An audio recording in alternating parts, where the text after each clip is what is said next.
नमस्ते। म राष्ट्रिय परीक्षा बोर्डको एउटा गम्भीर ध्यानाकर्षणको लागि यो भिडियो बनाउँदैछु। मेरो समस्या मेरो रिजल्ट राम्रो आएन, सोचे जस्तो आएन भन्ने समस्या होइन र गुनासो पनि होइन। मेरो गुनासो यो हो, रिजल्ट राम्रो आउँदा आउँदै पनि अनि इक्जाममा सहभागिता हुँदा हुँदै पनि मलाई अप्सन देखाएको छ।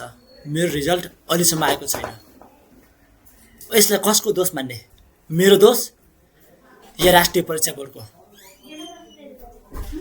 सेन्टरमा गएर हेर्दाखेरि मेरो हाजिर लागेको छ, तर राष्ट्रिय परीक्षा बोर्डमा निवेदन दिएको 7 दिन भइसक्यो, 8 दिन भइसक्यो, तर अहिलेसम्म रिजल्ट आएको छैन। यो कमजोरी भनेको राष्ट्रिय परीक्षा बोर्डको होइन त? राम्रो छ मेरो रिजल्ट, सबै राम्रो छ, तर के छ, एउटा विषयमा अप्सन देखाइदिएको छ। यो कसको लापरवाहीले भयो? यो मेरो लापरवाहीले भयो या राष्ट्रिय परीक्षा बोर्डको? पक्कै पनि मेरो लापरवाहीले त यो भएन होला, होइन?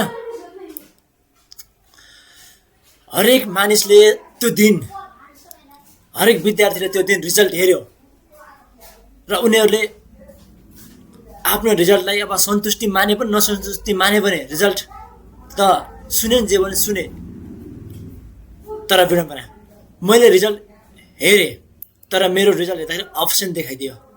त्यो अप्सन देखाएपछि ममा कति मानसिक पीडा गयो होला, कति मलाई अप्ठ्यारो भयो होला, कतिले मलाई फोन गरेर सोधे, आफन्तले सोधे, साथीभाइहरूले सोधे, के जवाब दिने मैले तिनीहरूलाई? जवाब दिन सकेको छैन मैले।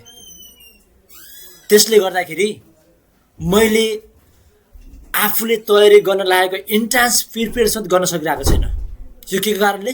राष्ट्रिय परीक्षा बोर्डको गम्भीर लापरवाहीको कारणले गर्दाखेरि। मेरो मार्क फरक छ, के मैले यो मार्क राख्नु पनि जायज होइन कि यसलाई पनि तपाईँले हावामा उडाइदिनुहुन्छ? कतिपय कुराहरूलाई तपाईँले भन्न सजिलो हुन्छ, त्यो जसले भोगिरहेको छ नि त्यसको पीडा के हुन्छ त्यो उसैलाई मात्र थाहा हुन्छ। तपाईँ हेरेर त्यो 1, 5, 10, 20 सेकेन्डको भिडियो हेरेर आफ्नो प्रतिक्रिया जनाउनेहरूलाई यसको महत्त्वको बारेमा थाहा छैन। त्यसैले गर्दाखेरि विद्यार्थीको भावनासँग खेल्ने काम कसैले पनि नगर्नुहोस्। विद्यार्थी भनेकै थाहा छ नि, हरेक आन्दोलनमा विद्यार्थीहरूको भूमिका अग्रणी छ। यदि यही आन्दोलनले भोलि ठुलो रूप लियो भने यसको जिम्मेवार कसले हुने? त्यसरी तपाईँहरू हेर्ने सामाजिक सञ्जाल प्रयोगकर्ताहरूले नजानेर नबुझेर हावादारी कमेन्ट गरेर कसैको चरित्रमाथि आँच आउने किसिमको, होइन, उसको व्यक्तित्वमाथि असर गर्ने किसिमको, सामाजिक बहिष्कार हुन सक्ने किसिमको जुन प्रतिक्रिया तपाईँहरूले जुन कमेन्टमा दिनुभएको छ नि, त्यो एकदमै आपत्तिजनक रहेको छ। यस्ता किसिमका विचारले, यस्ता किसिमका धारणाले हाम्रो समाज कतातिर गइरहेको छ?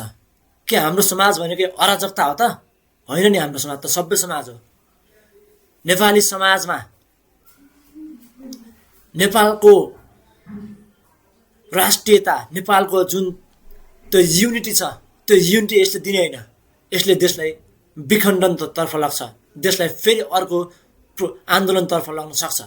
त्यसैले गर्दाखेरि विद्यार्थीको जुन आन्दोलन छ, जुन माग छ, त्यसलाई तपाईँहरूले सपोर्ट गर्नु पर्यो, शिरधार गर्नु पर्यो। हो, सरकारले रिजल्ट छिटो ल्यायो, त्यो एकदमै सराहनीय छ। रिजल्ट छिटो ल्याएर मात्र हुँदैन नि त, त्यो देखाउनको लागि देखाएर हुन्छ त? त्यस्तो हुँदैन। सरकारको समर्थक हामी पनि हो, सरकारले राम्रो काम गरेको छ थाहा छ हामीलाई, तर यो मामिलामा चाहिँ लापरवाही भएको हो, जसले स्वीकारोस् या नस्वीकारोस्, यस कुरालाई हाम्रो राष्ट्रिय परीक्षा बोर्डले र सम्बन्धित सरकारवाला निकायहरूले गम्भीरतापूर्वक लिएर विद्यार्थीहरूका माग के हुन् र यो अब्सेन्ट भएका विद्यार्थीहरू यो किन अब्सेन्ट भयो त? के कारणले अब्सेन्ट भयो? कसको लापरवाहीले भयो त? यसमा चाहिँ छानबिन गरेर सत्य तथ्य बाहिर ल्याएर यो लापरवाही गर्नेहरूलाई कडाभन्दा कडा कारबाही दिएर विद्यार्थीहरूको जुन होल्ड भएको रिजल्ट छ त्यसलाई छिटोभन्दा छिटो प्रकाशित गरिदिनु हुन म राष्ट्रिय परीक्षा बोर्डलाई यहीँबाट आग्रह गर्न चाहन्छु। नमस्ते।